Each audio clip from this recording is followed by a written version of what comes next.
you for being here.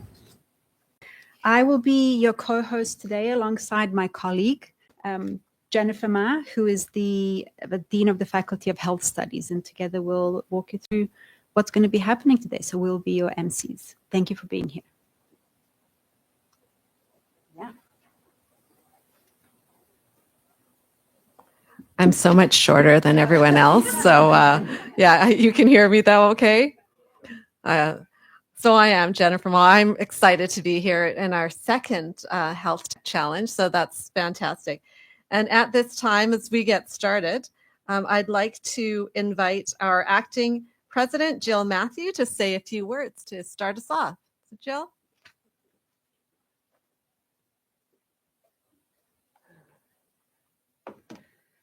Okay, I am a little bit taller than Jen. Can you hear me okay? Okay, great. This is awesome. There's so many people here. So thank you for joining us. Really appreciate it. And thank you to those that are online as well. So good morning, everybody. How are you? Great. Well, I hope that you learn lots today, and we're really excited to share some information with you as well. So thank you very much, Jen and Yelna, for the warm welcome. Really appreciate that. I'm excited to welcome all of you to Canada HealthSync Student Innovation Challenge. I know we will learn some incredible ideas and innovative solutions that will emerge from this fantastic event, leveraging fast healthcare interoperability resources, or known as FHIR. I think that's the right acronym. I would like to start by recognizing that this competition would not be possible without all of the hard work of many contributors at Norquest and beyond. But also, it would not be possible without the support of our incredible partners. Thank you to all of the incredible organizations that have made this event possible. And they include TechNation's Career Ready Program, Canada Health InfoWay, Canada Student Work Placement Program, and all the other organizations that are generously supporting us in 2025. Your contributions are essential to fostering innovation and empowering the next generation of problem solvers.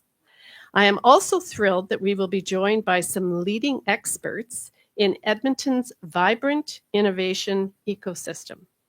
Executive Director at TechNation, Elaine Husing. Can you just raise your hand? Good morning. Welcome. Senior Director, Security at Canada Health InfoWay, Rob Martin. And Rob and I go way back. We actually used to work together at PricewaterhouseCoopers. Katrina Ingram from Ethically Aligned AI. And Katrina is right at the back there. Great to see you again. Alyssa Lefebvre-Skopak, Director of AI Trust and Safety at AMI. Is Alyssa here? Oh, there you are. And you're on our Workforce Advisory Committee too, aren't you? Yes, so welcome. Great to see you again. And of course, our keynote speaker, which I mentioned, is Robert Martin, Senior Director, Security Canada Healthway Info. So another wave from Robert. So Robert will be speaking a little bit shortly. The goal of this competition is to find innovative solutions to challenges in improving how healthcare providers share information across the country. This is really near and dear to me because we have one of our daughters is actually in the healthcare field. So we're very proud of the work that Norquest does, and I really look forward to hearing what some of the outcomes are of this challenge. Today, we are exploring how technology and innovation can transform healthcare delivery. How can we leverage our region's abundant healthcare and innovation expertise to improve the efficiency and effectiveness of information sharing among healthcare providers nationwide? And how can we ensure these solutions remain sustainable for future generations? We are asking students from across the country to combine their knowledge of health, technology, and sustainability to address real challenges faced by healthcare providers and our communities. Making a meaningful impact in the community is at the heart of what we do here at Norquest. Our programs are designed to provide learners with the best tools and opportunities to succeed. So what does this mean? This means staying ahead of current trends to ensure we deliver workforce relevant education. As we see the growth of AI and machine learning, we've adapted in response. Our machine learning program is the first entry-level diploma program in this industry, and it is growing really fast. Its graduates will go on to apply the kind of innovative solutions dreamt of by problem solvers like you guys. Initiatives like this challenge emphasize Norquest's commitment to supporting the healthcare system. Our goal is to make an impact, not only through education, but also by building strong partnerships with industry and our communities. And that impact is well underway across Alberta. For example, our focus on improving rural health means our learners are filling the gaps that exist across our province. We're creating more healthcare options for people to access and age in place in the communities they call home through innovative mobile lab in we have an innovative mobile lab in Castor, Alberta, that is providing some of this educational healthcare support to our students and to the community. That dedication to increasing training programs in rural communities helps decrease barriers and improves outcomes in healthcare for the aged. Our Health Studies Faculty Certificate and Diploma programs train learners to fill many frontline roles. This is how we are truly making a difference in improving patient care and helping people stay in their communities. Improving the quality of life and the quality of healthcare for Albertans starts with a high-quality education. Norquest learners will be difference makers in their communities, in the projects they choose to be involved in, and the innovative ideas they bring to life. I am so proud of all of you who have chosen to take part in this incredible competition. We are excited to see what innovation and creative solutions you develop and the meaningful, lasting impact of those solutions that they will have on our communities. So thank you very much for allowing me to come and share a few welcoming remarks. And I think it's back to our MCs.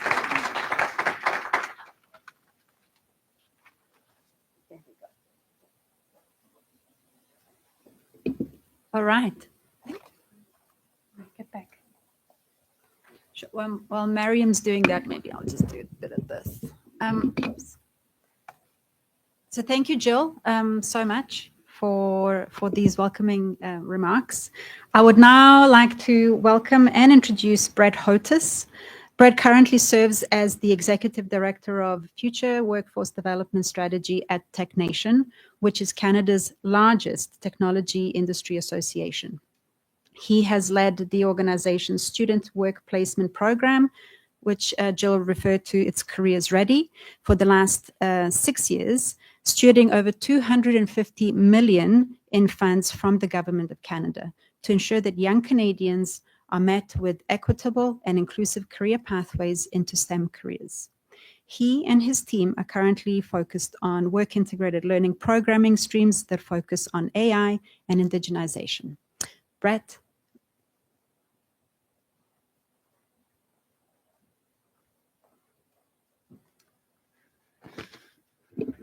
A lovely introduction. Thank you very much.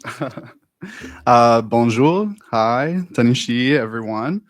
My name is Brett. I'm originally from Treaty 1 territory in Winnipeg. I am of mixed settler Indigenous heritage.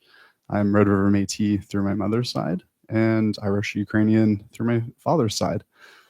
And what I think that says about me is that I'm a very sort of classic Manitoban.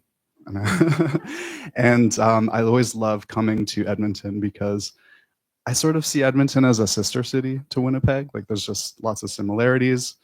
We all have to put up with minus 40 degree weather in the winter and 30-degree heat in the summer sometimes. So we're a hardy people, quite resilient.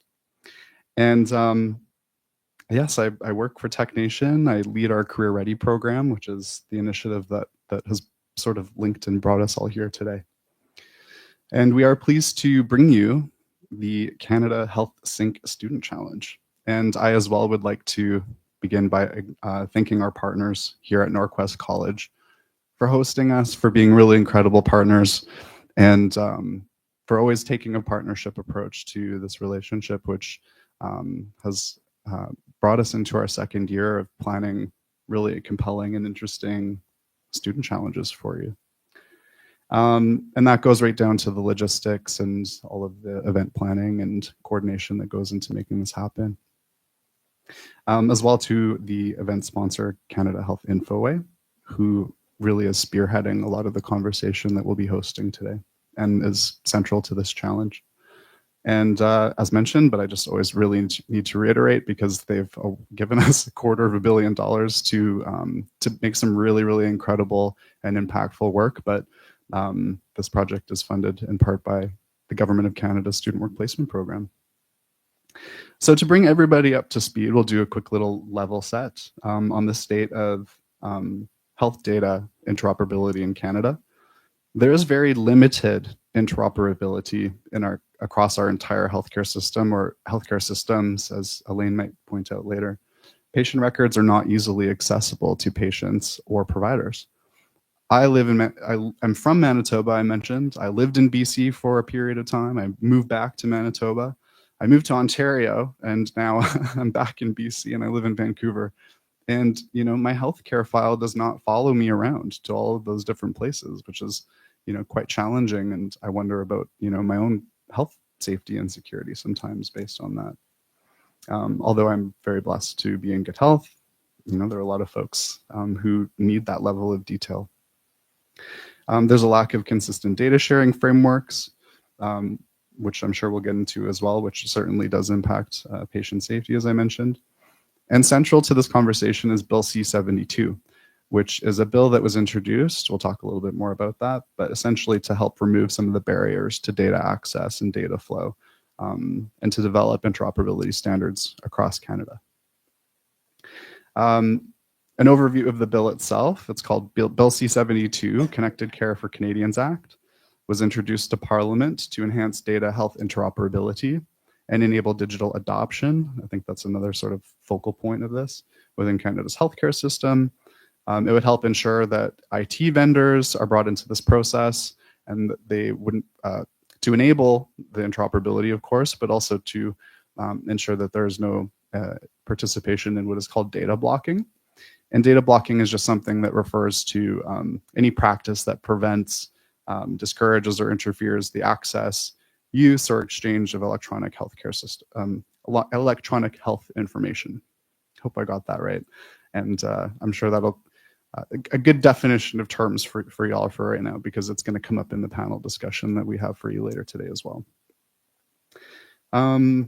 What else? Yeah, the challenge, of course, very central to Bill C-72. It's a very clear connection, and you know, it certainly was inspired by the bill that was put forward to Parliament. It was introduced by the Federal Minister of Health, the Honorable Mark Holland, on June 6th, 2024.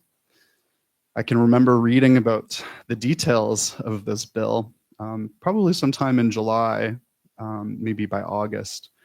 And that was about the time we reignited our conversation with Norquest. What are we going to do for a challenge, you know, in the next couple months?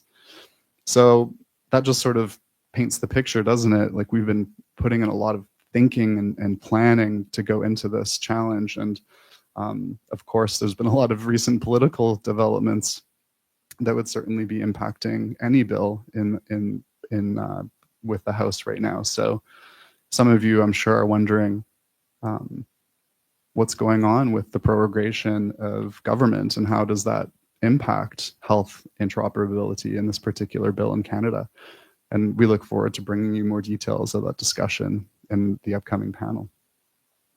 So just to replay very concisely, 4 key goals, I think, that the impact of 4 key goals and impact that Bill C-72 sought was to improve patient safety, enhance health access, enhance access to health services, establish a common interoperability standard, more secure, connected, patient-centered healthcare services, and just to make sure that there's reduced barriers and red tape and bureaucracy when it comes to putting the health of Canadians first. So with all that being said, we all kind of are all on the same page with regards to the bill and kind of the goal of the challenge. I'd like to move into the challenge logistics. There's various sprints in this challenge, which I think kind of make it more engaging and more exciting to follow along with. So step 1, registration and ideation. That runs, I think, kicking off today up until February 5th. You can form teams of 2 to 4 people. You can join a team through the platform that TechNation offers, or you can create your own. Each team will need to identify a captain, and that captain can from that point invite additional team members. I find just a kind of a tip is if you have somebody who has a strength, or if they're in a business program, it could be helpful to have somebody from different types of programs join your team, because then you have more interdisciplinary approach to developing solutions. So you might want to consider that as well. Just a personal tip. You can register and submit a 5 to 7 page slide deck to introduce your team and your ideas and proposed solution. And the deadline for that first sprint is February 5th, 11:59 Mountain Time. The top 25 teams will be selected to move on to stage 2, which is the development stage. So we ask you to lean into your original proposal, and that will run about a month from February 8th to March 9th. That stage, teams are paired with mentors at that point to assist you in further developing your ideas. We don't expect you to know absolutely everything in this topic, but we do expect you to work with our mentors to help sort of refine your scope and help develop and build out your idea further. It'll give you the best chance at advancing to step 3 as well. The key deliverable anyways for this stage is a 3 to 5 minute video presentation demonstrating your solution, the technology behind it, as well as the market that it's serving.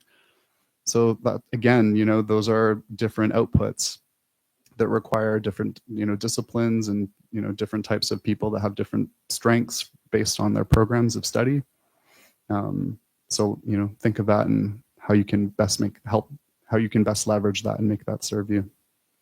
All submissions must be in English and should be submitted to the platform by 11:59 March 9th. And the judging stage will occur right after that, from March 10th to 12th. So the whole team involved with this project and the jury will review and decide on 5 teams that would be chosen to advance to the finals. The finalist teams will receive notification by the evening of March 12th. That brings us to step 3, the final pitch. March 24th, 2025, right here at Northwest College, I believe. Between March 12th and the 24th, so you get about 2 weeks, the top 5 teams will refine their solutions and prototypes. We love seeing prototypes. And prepare a 5-minute presentation, including a brief demonstration on their concept or product. The finalist teams will pitch their solutions to a jury at the hybrid event on March 24th, held right here. Perfect, check, check. And teams can attend in person or present virtually. It's up to you. Winners will be announced right at the end of the event. Prizes include, we all like the prizes. The top team would receive $2,000 to each team member. That's each team member.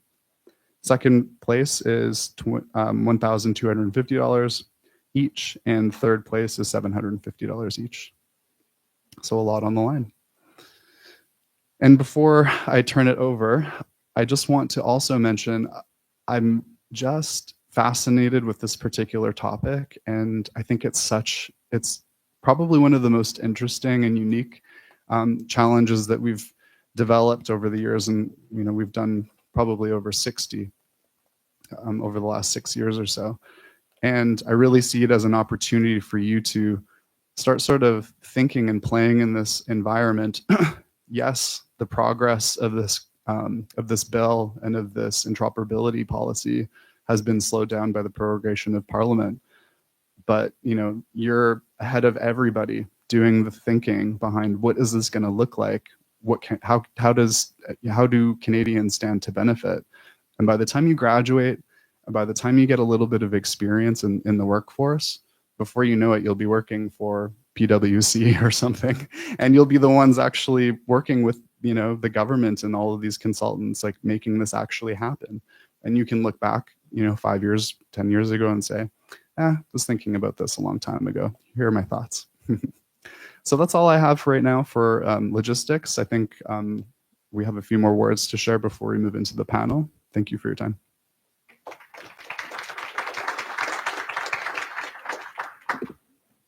Thank you very much, Brett. Lots of information there. But I think the first one was get your team together for February 5th. Is that right?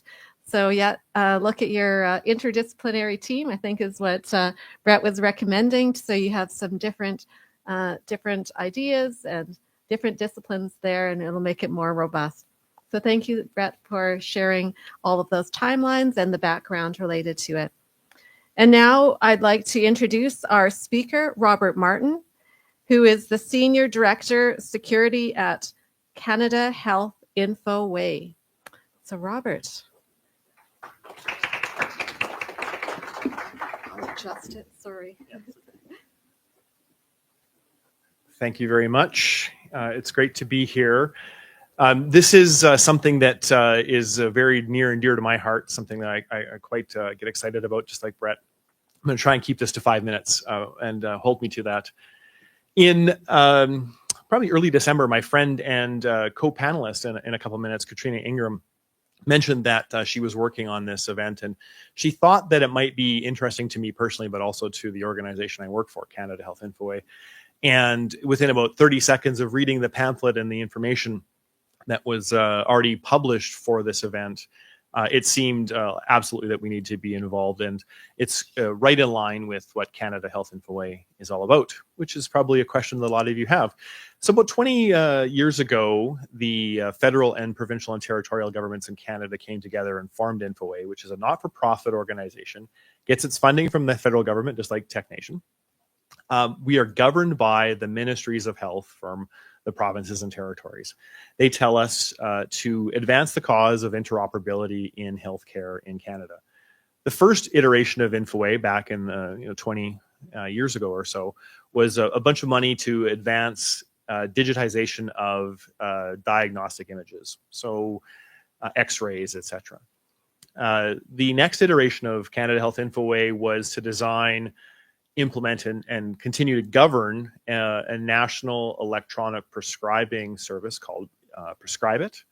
That solution is in doctors' offices and pharmacies across country, and we're now deploying to hospitals as well. The goal of that program is to, through the magic of interoperability, is to have a prescriber in any facility in Canada be able to prescribe a drug to a patient and have that prescription transferred to a community pharmacy for dispensing. The pharmacy that makes sense for the person, for the patient. Getting rid of the paper and getting rid of the headache and the doctor's writing and the illegibility of the handwriting, and make it more efficient. Like what Brett said, getting rid of that administrative burden.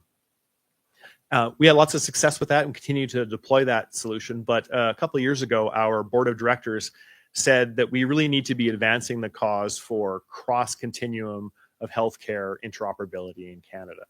And so with our partner organization, CIHI, we released the shared pan-Canadian digital health interoperability roadmap, which we just call the roadmap for obvious reasons, in May of 2023.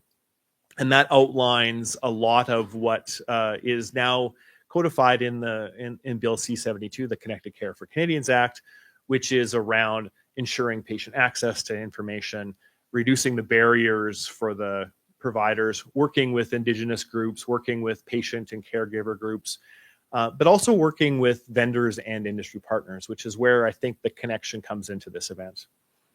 As an aside, next week, InfoWay is hosting an international conference called the IHE Connectathon, focusing on bringing organizations from across North America and a delegation from Europe into Toronto to learn about interoperability and learn about what some of the lessons learned and success stories for the various implementations across the world. On top of that, there is a sandbox event where organizations and industry partners are going to be able to bring their technology together to see if they can actually work and interoperate between disparate companies. If you look at the agenda for the Connectathon and the Plugathon next week in Toronto, and you look at what this challenge is presenting with, there's a 100% overlap between what the problems that they're trying to solve as industry organizations and what you're going to be bringing forward to the challenge as well.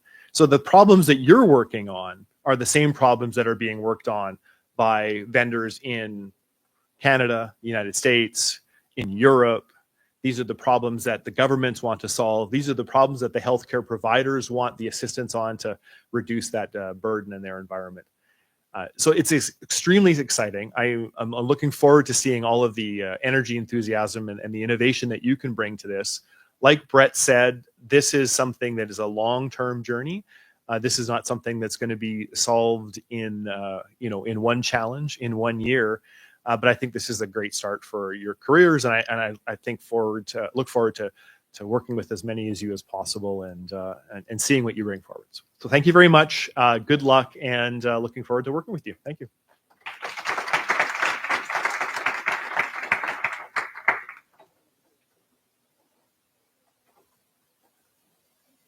All right. Thank you so much, Robert. We are getting ready to get into our panel discussion. So I'd like to invite Brett back up, and then we'll be introducing the rest of the panel.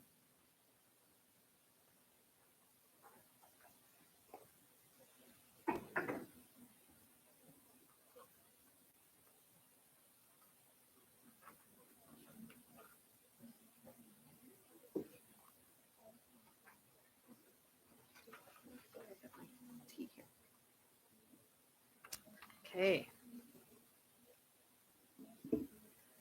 So I'd like to introduce the panel for our fireside chat. Katrina Ingram, the founder of Ethically Aligned AI.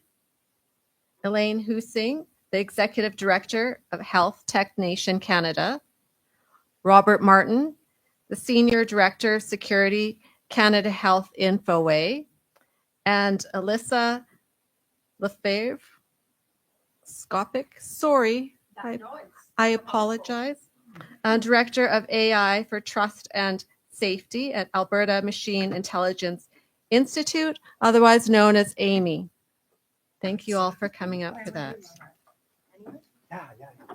I'm just going to steal the end because it's kind of a moderator spot.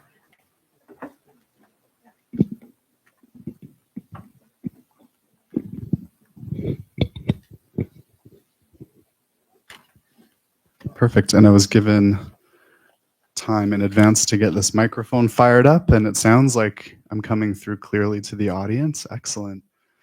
All right. Well, we're pleased to bring you a really interesting panel discussion on today's topic with some different leaders from across this particular space. And why don't I just pass the microphone along one by one, and you can just remind everyone of your name, your position, and a little bit how you became involved in health interoperability. Well, hello, everyone. My name is Katrina Ingram, and I run a social enterprise called Ethically Aligned AI. I'm based here out of Edmonton.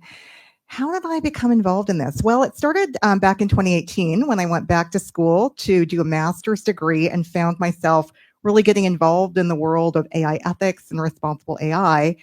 And as part of that work, I chose to do my work in the area of healthcare because I think there's so much potential for some of these technologies when it comes to the upside, but also a lot of risk when it comes to the downside. So that's how I got involved in this area.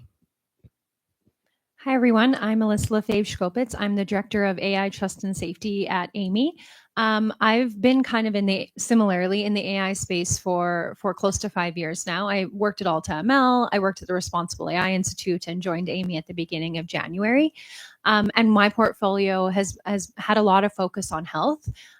So today I'm hoping to share all of my learnings. I'm also have made a lot of mistakes, and so I'll share those as well. So hopefully you can learn from that, and looking forward to the discussion today. Once again, Robert Martin, Senior Director of Security at Infoway. I was a cybersecurity professional for many years, and the biggest game in town 15 or 16 years ago was Capital Health, which then became Alberta Health Services. And before that, I was with the Ministry of Health and Wellness. And I guess just through that, wanting to work on a very large scale cybersecurity, you become ingrained in the business, and the business in healthcare is interoperability and making things work together. So that's how I got involved, and I joined Infoway about 13 months ago. My name is Lane Husing, and I am the Executive Director for the Health Division at TechNation.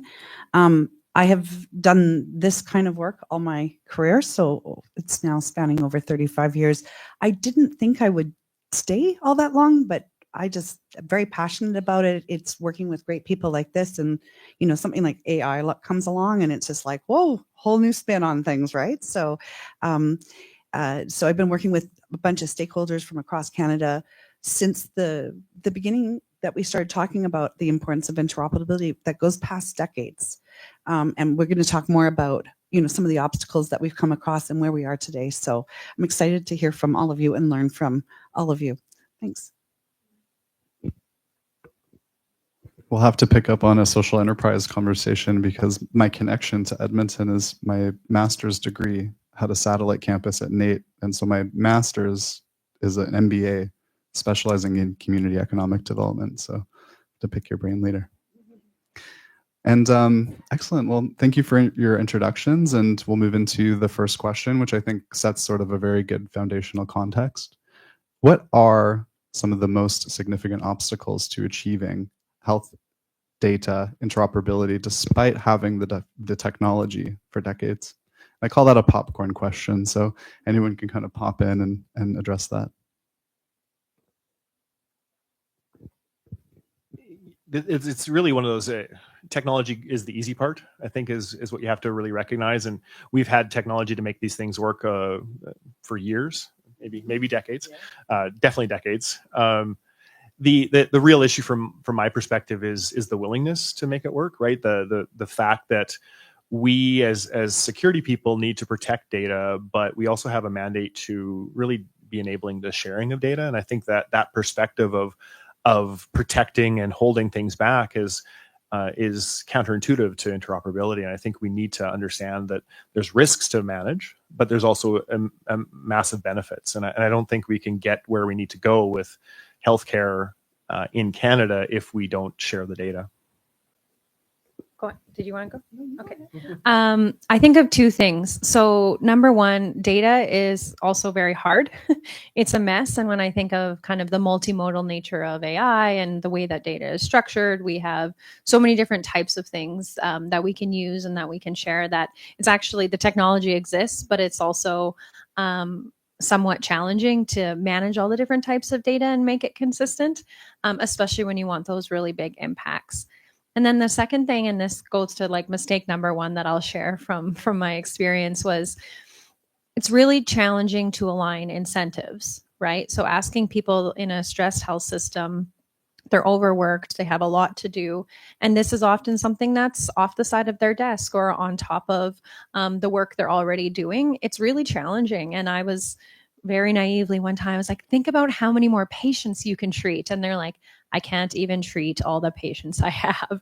So I very naively kind of assumed that this extra technology and work would make their lives so much easier. And I had to kind of approach kind of more of those conversations without assumptions that this technology was going to help them. Because sometimes it can be perceived, and the willingness is that this is an extra task for me that is outside of my remit. So just approaching those conversations without making assumptions that they're very excited about the solution you're offering. And I would say too, we have to always remember that Canada is not one healthcare system. It is at the very least 13, right? Because we have 3 territories and 10 provinces. And within those provinces and territories, we have regions with different needs. We have hospitals. We have information systems, legacy systems that have been sitting there for decades and decades. And I think even when I was last having a conversation with folks like 15 years ago about legacy systems, we were like 90,000 across the country. So you take all of those disparate systems and you're trying to connect them. Holy Dinah. I mean, I'd love to be a part of one of those projects, big headache, but I think that was one of the obstacles. And then also legislation. So this is where we talk a little bit more about Bill C-72 and how, each province has to align their legislation in order for all of this to work. And I think the pandemic really put a fire under everybody's seats to re-examine this, because we needed access to data to help solve and all sorts of things with the pandemic and future pandemics. So there's always a silver lining with something that's really bad, unfortunately, but I think we look at what Infoway has started, and they're really leading with the Canadian Institute for Health Information, CIHI, which you mentioned before. These are really great opportunities for all of us too, and what you guys are doing and coming into the future. The future is bright, is what I think, but those are some of the obstacles I think we look at, and it kind of answers some of those questions. How come it took so long when we had the technology? Yes, all of the above. And I'll add a couple of things. So just to pick up on what Elaine was saying, another layer to that story is your doctor. So think about your doctor as a small business. And as a small business, you go out there and you get whatever technology is going to work for your business. That's what I do for my small business. And there's not really anyone telling me that I then need to think about that technology working with some other technology to share some data. So you have all these doctors going out there running their small businesses. They're overworked, as Alyssa was saying, and they're not necessarily thinking about kind of this other layer of data sharing. So that's kind of another thing. The other thing I want to pick up on in terms of regulation, and this just happened recently, I was talking with a group of data scientists. I was talking about the challenges in obtaining healthcare data to do some of the work that they do.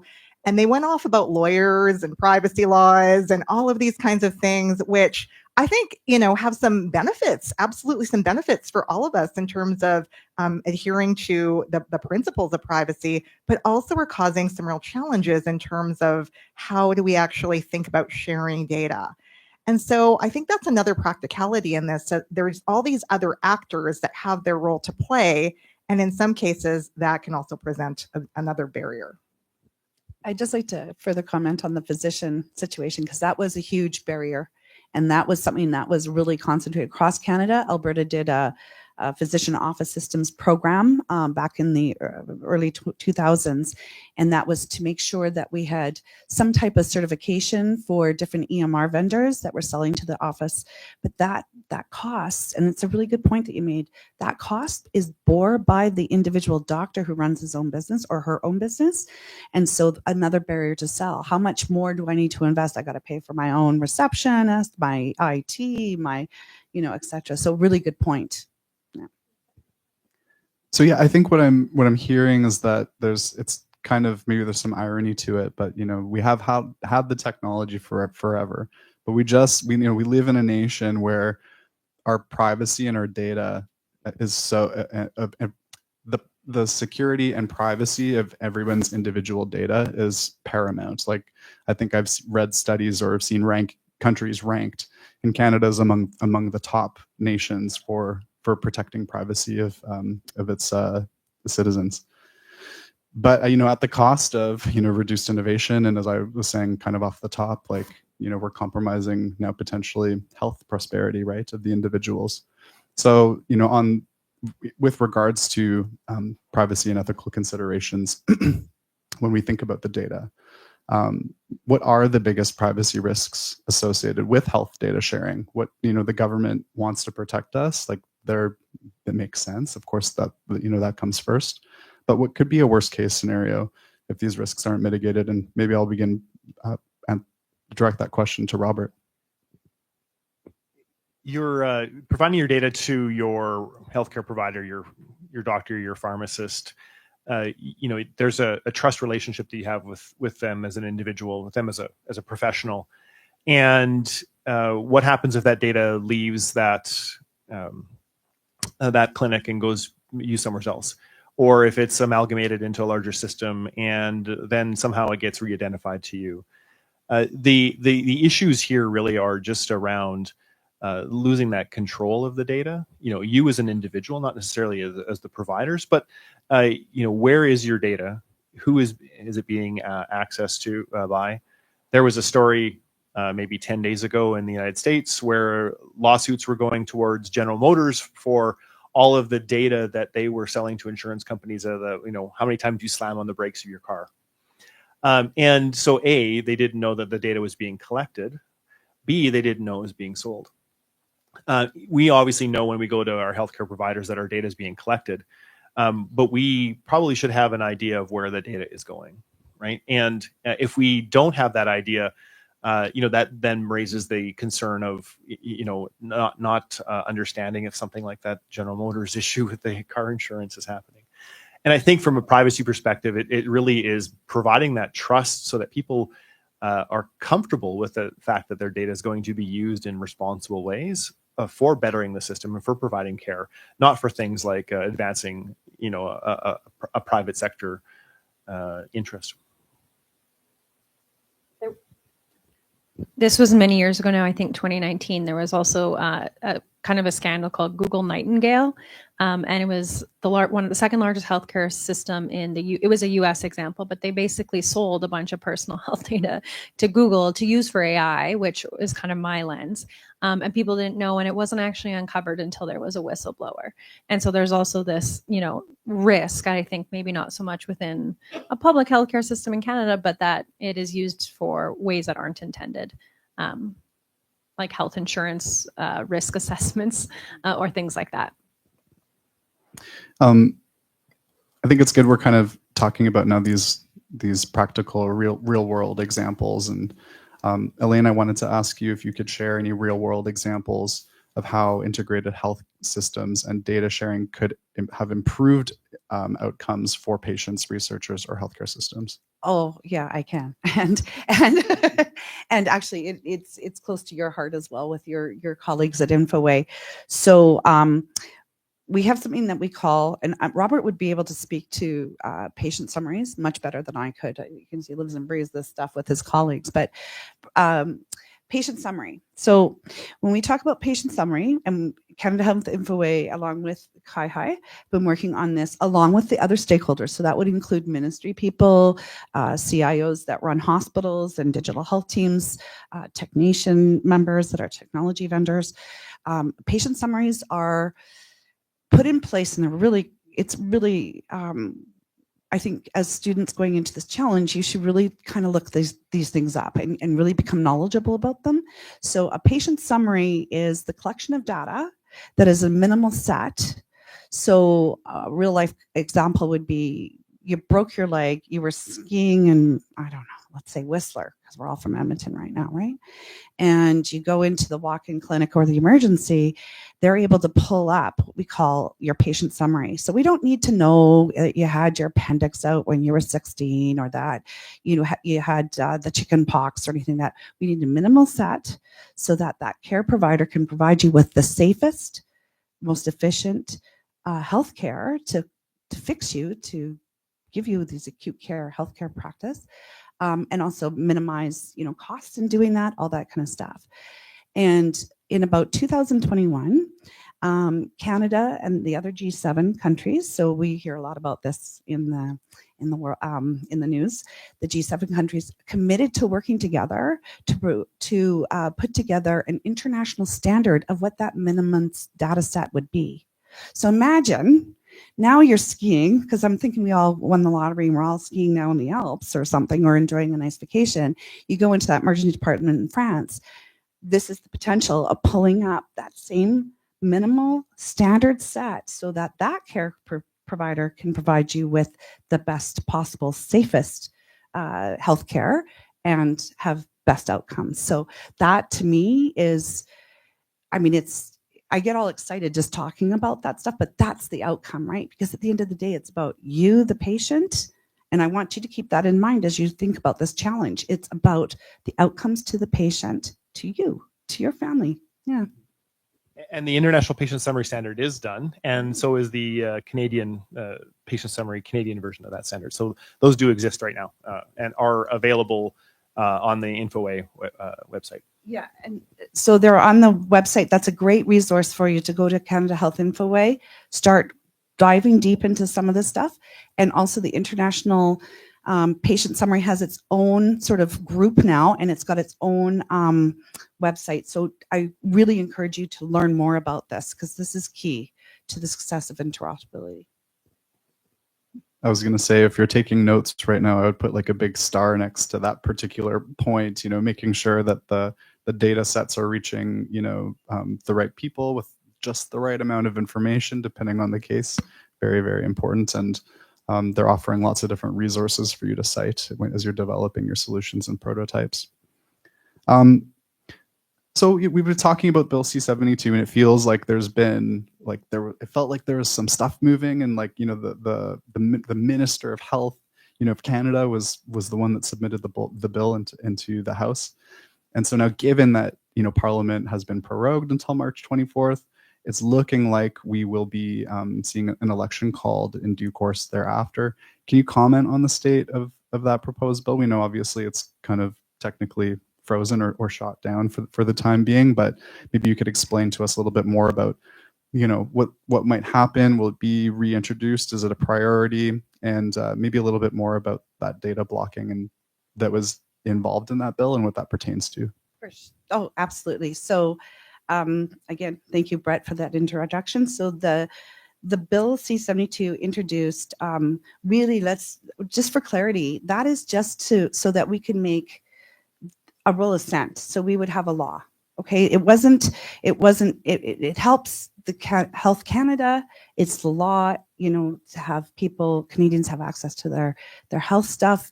That data blocking is done by bad actors. It's all that stuff. So it doesn't stop what we're doing at all.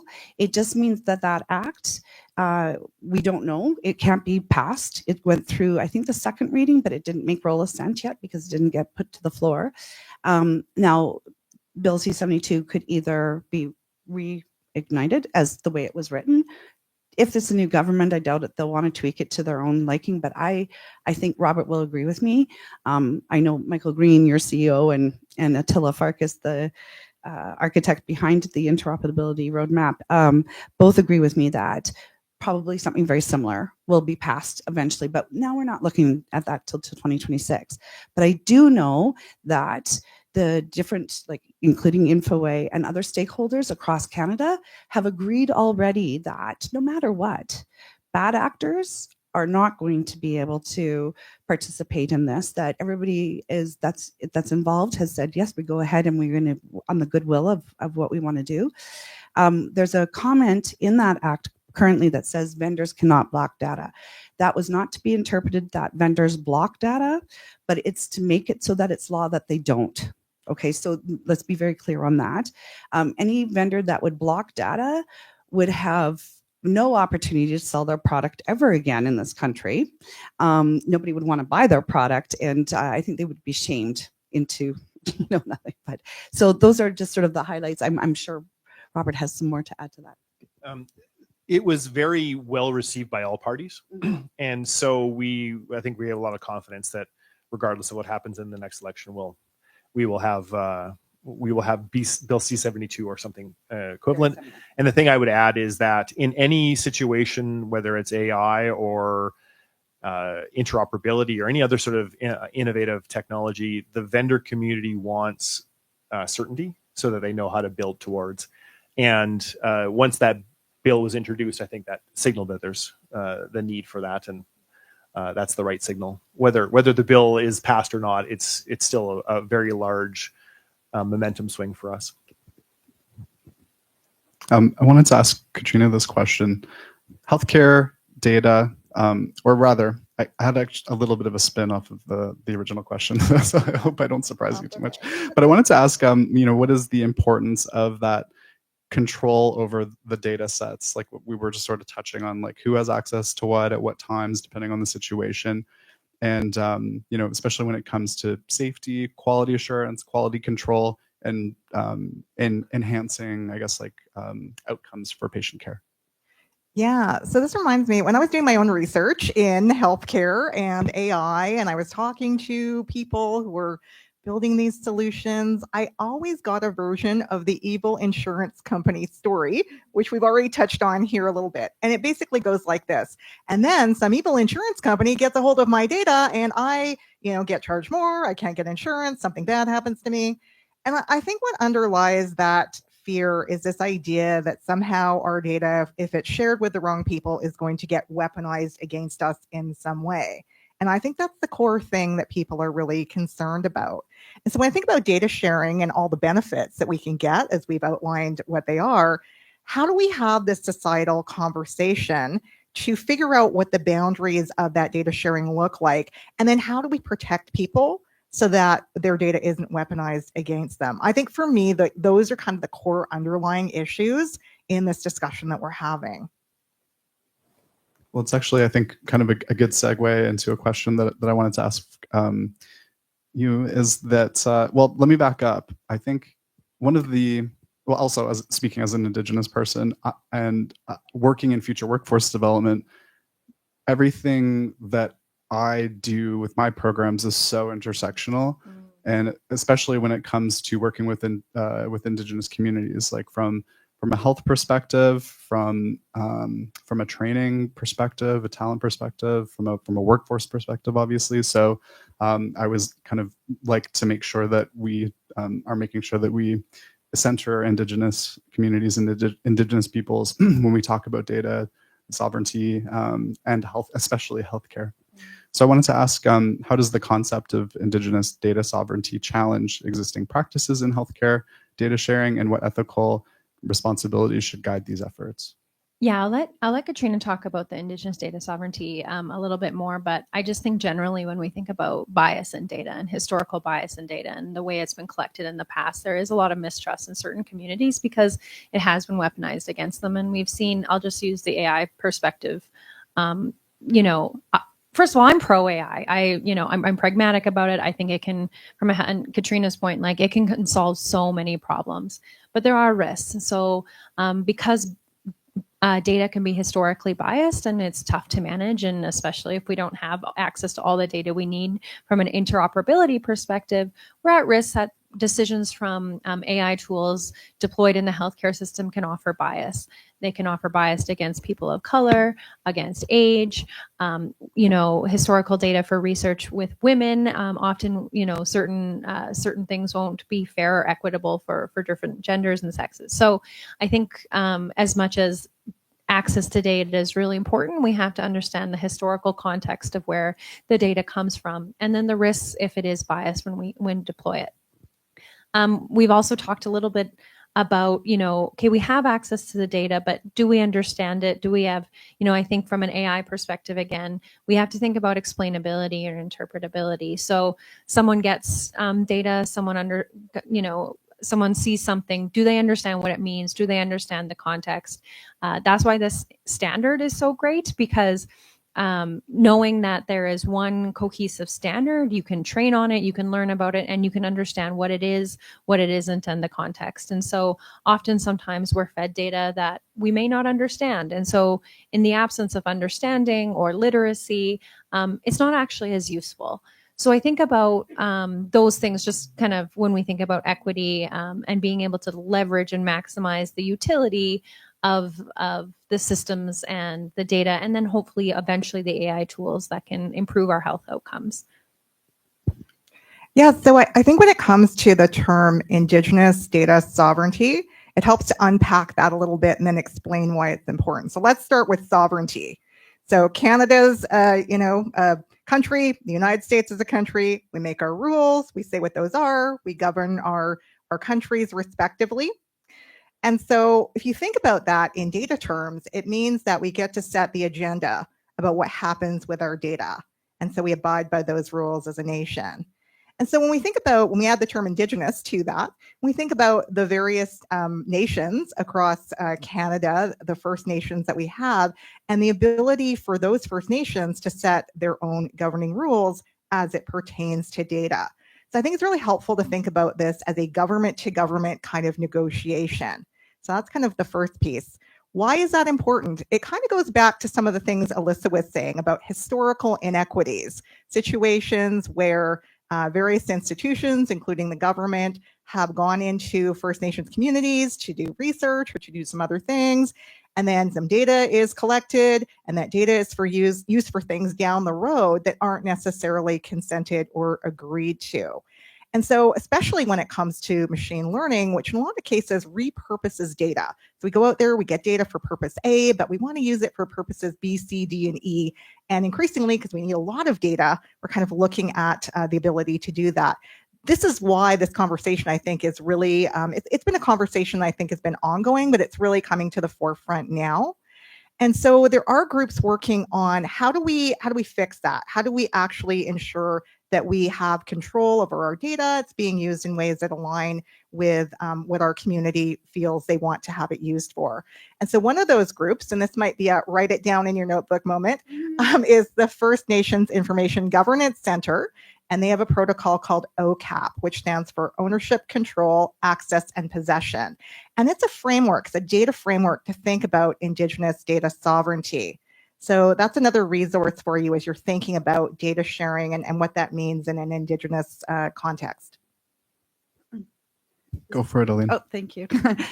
So Technation, our health division, so technology members, have actually had a security and privacy framework that has actually been used across the country with different stakeholders.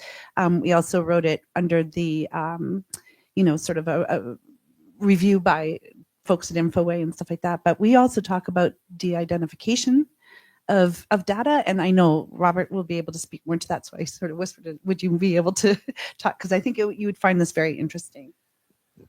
Yeah, the basic concept with de-identification is to strip out all of the information that obviously is about me as an individual, and it's a very tricky problem. And if you have a solution to solve that, whether it's through AI, machine learning, or something else, you're going to be very well off in the future. But de-identification really gives us the ability to collect the data in all of these different contexts, and then use the data like it's a 54-year-old male that weighs this much, has this blood pressure, but it doesn't actually say that 54-year-old male is named Robert Martin and lives at this address. It's very complicated though, and if the example I always like to give when I talk about de-identification is the Edmonton Public School Board had a situation where they were saying, well, we're just going to collect all this information about mental health for your child as she goes into kindergarten. But don't worry, it's going to be de-identified. And I called them up and I said, well, yes, but there's only one 6-year-old girl or 5-year-old girl in this postal code because there was the only one on our, and therefore it was not de-identified. It was very easy to re-identify. So the issue, back to some of the things that Katrina was talking about, is that building that trust to say that the data is not going to identify me and cannot be re-identified to be me through other mechanisms, which gets much more complicated as we bring together massive data sets from various places, and then use the great machine learning and AI tools to actually go through the data in a very responsive manner. I'll just add to that de-identification and those proxy variables to be able to actually, reformulate the identification of someone. Then there's also this, we don't want to be biased. So we're going to remove all the data around age and gender. And then now all of a sudden the data set has it's not helpful. There's no utility. So you actually need to get those kind of protected variables that could potentially lead to bias. But people are like, well, if I give you that information, you could use it against me. So it's this really challenging friction of, okay, you need the data for the machine learning to actually be effective, but you have challenges around bias and fairness that there are machine learning and AI techniques to overcome. They're not perfect yet. There's still a lot of discussion about how to do them. So there's always going to be a little bit of tension about the trade-offs. And so what are the risks? What are the benefits? What can be mitigated? And frankly, sometimes how much risk are we willing to accept for the upside? So it's never an either or. It's never a binary. It really is about navigating that friction and the trade-offs. I think we've got time for 2 more questions from this before we open it up to a Q&A. And I think I'll for Katrina and Alyssa, since you're both sort of our AI experts and you're working with these data sets and data points all the time. In terms of, and we're talking about sovereignty, we're talking about privacy, we're talking about, the ownership of data. Who truly owns healthcare data? Is it the patients, the providers, the systems? How does this affect how data is managed and how it's shared? That's a hard question. I'll start. There's the legal answer, there's the moral answer, there's the philosophical answer. So I think it's a little bit of everything. I mean, in Canada, the health systems are the stewards, and then they conserve our data, and we have permission to access it. So that's one way. But Canada has a different view than, let's say, the European Union. They have a regulation called GDPR, which means that citizens in the EU have more rights to their data than they do in Canada. Are the citizens different? Are we different as human people? So, there's the legal answer. It can depend on your context, what country, which, legal regime you're under, and also kind of the ability to access the data and how it's used. So I don't have a perfect answer to that question. I don't think there is a perfect answer Thank to God. that question. So this actually, I had a bit of an email exchange again when I was kind of doing my master's research with someone about this, because when I came into the topic, I was very much, yeah, it's my data. I own that data. But this person challenged me a little bit, and they said, you would not be able to recreate your healthcare record. There is a lot of public investment. There's a lot of things in that record that come out as a result of you engaging with the healthcare system. So you wouldn't necessarily be able to recreate it. And that kind of gave me a different perspective on it. And the way I'm thinking about this now, so this framework, a researcher named Lynette Taylor is doing some excellent work in this world of data privacy and thinking about data. She talks about it like this, and it really resonated with me. So there's my data, PII, my name, things that are really attached to me. But then there's data about me. And if you think about a lot of the healthcare information out there, it's data about you. Right now, you could make data about someone else, and it's not necessarily PI. So that's kind of another circle. And then the last piece is data like mine. And this is where I think machine learning comes in, because it's trying to find patterns in data. We're trying to cluster things and know things and classify things. And so all of those areas become really pertinent. And so it muddies the question of ownership. I'm not even sure if ownership is the right way to think about it anymore. Is there a different way to think about it? I don't have a perfect answer for that either. But I think it's a great question. I think it's one that we should be having conversations about. I think I'd add that the answer to your question, Brett, is yes, right? I mean, I own my data, but so does the physician that they own the record. They have to have ownership of the record. The health stewards, custodians, or whatever, they have requirements to own that data, as does probably everybody else involved. It is not maybe ownership, but it is, I should have control over the aspects that impact me. is probably the right answer, or the right wording, maybe. And some people might also tend to assume or wish that there were almost like I'm trying to think of like a way to describe it, like a social contract. Like we all exist in this nation with a social contract that we're going to be kind and nice to each other, right? And or there's sets of rules that will have consequences for you, right? So it's almost like I wonder if most people would sort of subscribe to the social contract that like my data's everywhere out there anyways. Like, but when it comes to healthcare, it's like the assumption or the social contract is take whatever data you want, but provide me with like efficient, effective medical services whenever I need it, as we have the right to access. And I would agree with everybody that's talked already. And I think ownership is probably, maybe eventually we'll come up with a different term for it, right? But it is about control. And I also believe that with that, there's a risk too. Like you might sit there and say, well, I want to own my data, right? And we've had these discussions. This has been going like for decades. We've talked about who owns the data, who's responsible for the data, who's liable for this data. So think about this is, if you're advocating for your ownership of your own data and you aren't responsible with your own data, who are you going to blame? Who are you going to call, right? Because you want ownership and control over all that. And somehow you go to somebody, oh, sure, use my data. Who's responsible? Who's liable for that? So it would be on you. So there's lots of stuff in all of that. So I really appreciated all of your answers. That was great.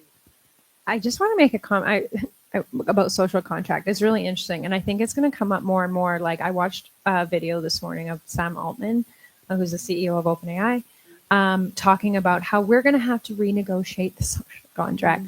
And I come to that with a little bit of skepticism about, again, incentives. What is his incentive for us to all renegotiate the social contract, right? To make our data more accessible. So I'm not saying I do think it's going to happen. I think as we become this data connected, AI driven world, we're all going to have to think about our data as an asset that we use or don't use or things like that. But I also encourage people to think about the incentive structure. My sister's needing help, so I had my phone on me. I'm sorry. Think about the incentive structure around some of these things when your data and your health comes into play. So. Thank you, Alyssa. And I swear I didn't see that interview this morning. It was just something that popped into my head. Well, we're going to move into Q&A, but I want to ask one question that will help all of you in the audience. So if you get ready, put your big star, circle it. If you were to design a successful solution to health data interoperability, if you're putting your sort of student participant hat on, like what would be some of the top priorities that you'd make sure that you would that you would like to address, and what are some of the obstacles that you might anticipate? I think we spend so much of our time focused on the providers, and I think we need to spend more time focused on the patients, right? And that is one of the pillars of our roadmap, and the focus areas is patients and caregivers. And I think that the navigation of the healthcare system and the complexity of the healthcare system makes it harder and harder for people to figure out what they really need in this. So a system that will build off of interoperability and allow the providers to do what they need to do to treat you, but also the researchers to get things better, but also with that patient, family, caregiver focus, I think is really important. I think the other thing too is back to the Indigenous data sovereignty. There's an absolute, well, we're starting to say in Info now there's actually 14. There's the it's not just 13, because the 14th is Indigenous. Of course, there's 634 nations, so it's a lot. Having some sort of way of building that trust, so that we can have the Indigenous communities get the care that they need without I don't know what the right word is, the legacy history of absolutely, yeah. Yeah, I'm going to refer back to something Brett said that I really loved. He gave you some advice to build interdisciplinary teams. I think that's so important in so many different contexts. So when I think about the work that I do, I always talk about this idea of a socio-technical perspective. So there's the technical stuff, which I'm sure many of you in the room are probably really, excellent at, but there's all of these other pieces that we've been outlining, whether that's laws or the business side of things, the practicalities of how to get things done. And so I think that's great advice for you on your teams, but I also think that's great advice for us in terms of how we address problems like the ones that we're talking about. And so how do we talk a lot about engaging stakeholders, but how do we do that well? And how do we ensure that these solutions that we're building are truly informed by an inclusive approach? And so when I hear that question, this is my dream scenario, right? How do we actually have that conversation at this bigger level with Canadians? So that's my thoughts on that. I'll just build on that because I've been helping people adopt technology for 15 years. And the biggest piece of advice I can give is it's not about the technology. To both of your points, we've had the tech for 20 plus years, right, to be able to do this. It's about people understanding what's in it for them. It's about, I keep saying this, it's about incentives. It's about being part of the process and feeling listened to. And so I, ditto to everything you said, but also just understanding that the solution isn't always, it's not just a technical solution, it's a people solution, and change management and bringing people along the journey with you and understanding what's in it for them is as important, if not more, to these solutions. Yes. And we'll need a whole other panel on change management, but yes. 100%. Again, building off of what everybody said here, consider all these things that we've talked about, the importance and also the important role that AI can play in this. But one thing I'll leave you with from my perspective is a couple of years ago, Continuing Care Alberta actually did this incredible report, and it's called Interoperability Saves Lives. And I actually carried with me this time. I printed, don't kill me. Anyways, but just look it up. It was done by Alberta Virtual Care Task Force. I think it was also involved several people from Infoway, providing input and stuff like that. And it really adds in the human factor. So think of that, right? And that's what you were talking about. And then Robert also added in the caregivers. The caregivers don't necessarily need to be, we know this, right? As we're seeing aging grandparents, aging parents at home, the caregivers are also mom and dad, brother and sister, aunt and uncle, very much tying into our First Nations community and how they see the world and how we interact at that level with our First Nations community. So I think there's lots of things for you to look about. I do recommend Interoperability Saves Lives. You'll learn a lot. Excellent. Well, we've got about 10 minutes, I believe, for a Q&A session. So if anyone in the audience would like to ask a question to either Katrina, Alyssa, Robert, or Elaine, or even me, if you'd like, I'm here too. Just please raise your hand and I'll bring you the microphone. Who's going to go first? There we go. Right. Excellent. Thank you. Yeah. So we talk about a lot of data, right? Data, identification, security, selling, ownership, everything, right? So what do you think about the selling and stealing? Like the currently data, we use the Web 2 currently, right? And all the data stored with the other party, third party. Yeah. So when you talk about that, do you think these centralized system will hurt if we make that system where we can share the data to the whole country, where the 60 million people's data, more than 60 million plus collected at one place, and there is a chances of selling and stealing. We share the data to the not only medical, to the paramedical, insurance, everyone. We share the data with them, right?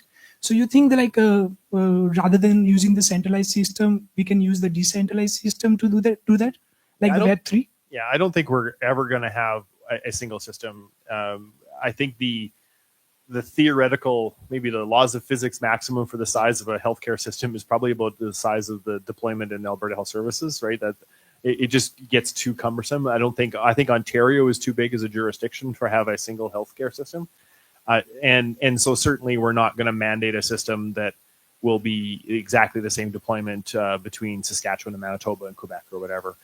So it's going to be disparate systems. It's not going to be centralized. We're not going to have a national health ID. We're not going to have a single repository for health information. So we'll be decentralized, which is exactly why we need interoperability, because the pharmacist sitting in their pharmacy needs to be able to receive the prescription from a doctor or another pharmacist in a hospital setting or in a GP's clinic.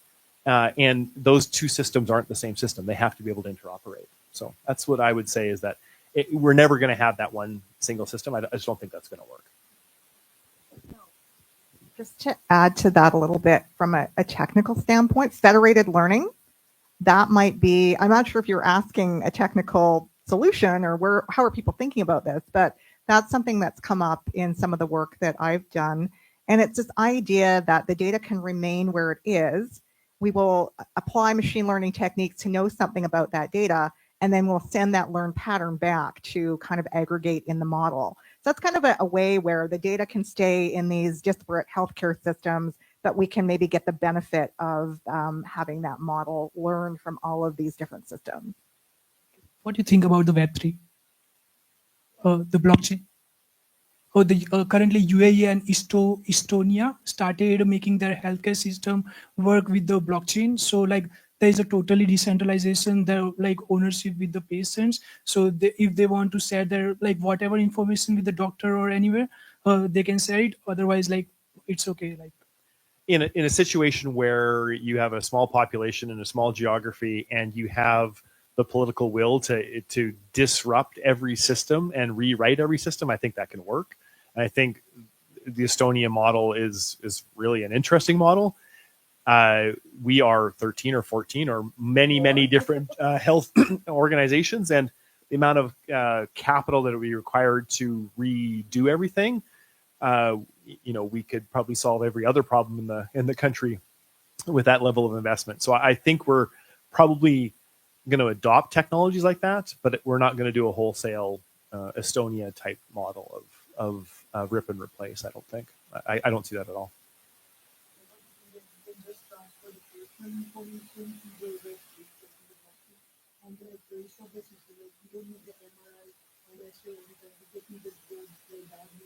Yeah, I look forward to seeing your solution in this, because I think there's some great things that could happen. And one of the things that's really interesting is that as I approach the end of my career, I've seen all these things, and you're coming at it in a perspective of what's possible, and I'm looking at it as a perspective of all the things that I've gone through. And so I need to have those sort of perspectives pushed onto me. So I'm looking forward to hearing that sort of solution. I think that's fantastic. Don't listen to me and all the negative things. Absolutely. Yeah, I'll add a little bit to that, and I'm not sure if it's exactly what you were looking for, but like in Ontario, I was just talking to one of the fellows that's been in our industry for a long time, and he's consulting with one of the in Ontario, they have health teams, and they're doing a connected care project. It's Michael Martineau. You might know Michael, yeah. And he's been through, actually, it's kind of a unique situation because he just has gotten over almost near-death cancer. And so he's also being represented as a patient who knows about digital health and has done that all his life. So it's a kind of a unique situation.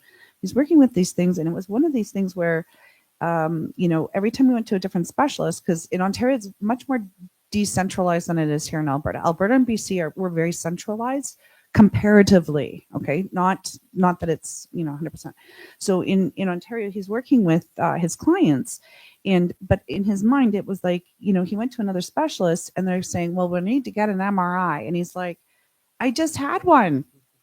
Like, how do I get that to you, right? So this is, again, think about the cost of giving him another MRI when he just had one, and then Michael being frustrated because he has to go through that whole process again, and in a waiting, line system and all that kind of stuff when the result is already there. So, I mean, that's another thing that with interoperability and that kind of thing will really solve. I just want to see if anyone else has any questions. All right.